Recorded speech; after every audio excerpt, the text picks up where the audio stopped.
အယူသားဆုံးပြုံးပြခြင်းခဲ့တယ်။တန်တရားကရှိပေမဲ့ဘဝကတူတူလေးဆိုတဲ့စကားကိုလက်ခံပါတယ်။အဲဒါကြောင့်မေတ္တာစာကိုရှိရှိထားပြီးတော့မုန်းစားတွေကိုတော့တတ်နိုင်တဲ့လောက်တိုးစီမယ်။မနှက်ဖြန်တွေဟာတကယ်မသိကြပါဘူး။ဘယ်နည်းရှင်တန်ရအောင်မလဲဆိုတာမသိပေမဲ့လက်ကျန်ဘဝလေးကိုတော့ပြောအောင်ပဲနေသွားခြင်းတယ်။ကိုယ်နဲ့ထိုင်လို့ပိုင်ဆိုင်ခွင့်ရတဲ့အရာတွေဆိုရင်ဂယုတဆိုင်နဲ့တန်ဖိုးထားသွားမယ်။ကိုယ်နဲ့မထိုင်လို့ဆုံးရှုံးသွားတဲ့အရာတွေဆိုရင်တော့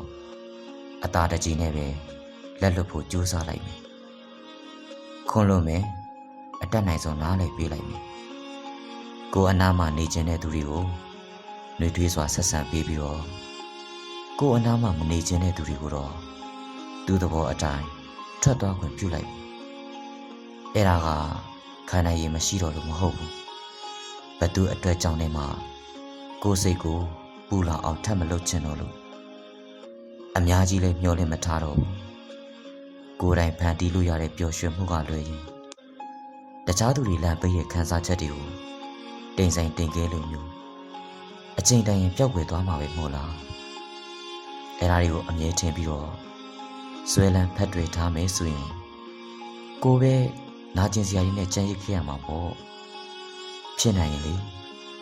ဘဝဆိုတာဘာလဲလို့ကိုပြန်မိဒဏ်ရာအနာတရားတွေကိုပုတ်တက်ပြီးတော့အတိတ်အကြောင်းတွေကိုပြန်မတွေးချင်တော့အရှိအတိုင်းလေးလက်ခံပြီးတော့အဖြောင့်အတိုင်းလေးပဲဆက်လျှောက်ချင်တယ်အလင်းကိုလိုတဲ့လူသားဆိုပေမဲ့အမောင်ညတွေကြုံလာရင်လည်းပြောအောင်နေမယ်